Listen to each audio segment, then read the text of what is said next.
நாள் நான் எடுத்த வாக்கு தத்தம், நான் நிச்சயமாகவே ஆசீர்வதிக்கப்படுவேன், நான் கீழாகாமல் மேலாகுவேன், என்னை அவர் வாலாக்காமல் தலையாக்குவார், இதிலும் பெரிதான காரியங்களை காண்பாய்.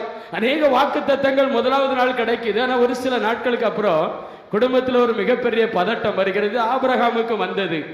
எப்படி வந்தது? இவன் காண்பிக்கிற தேசத்திற்கு, ஆண்டவர் காண்பிக்கிற தேசத்திற்கு போறான். அந்த தேசத்திற்கு போன உடனேயே அந்த தேசத்துல 7 வருஷம் பஞ்சம். நம்ம என்ன நினைப்போம் பாருங்க, உடனே அந்த இடத்துல இருந்து பல்ட்டி அடிச்சிருவோம். இல்ல, இது ஆண்டவருடைய வார்த்தை இல்லை, இது ஆண்டவர் எனக்கு சொல்லல.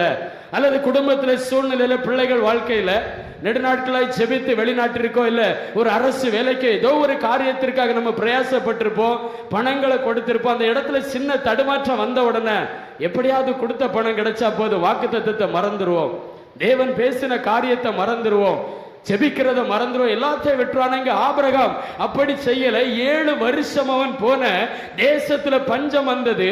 அந்த 7 வருஷமும் ஆண்டவர் ஆபிரகாமை போஷித்து நடத்தினார். ஏன் தெரியுமா? ஆபிரகாமுடைய கண்கள் தேவனை நோக்கி இருந்தது.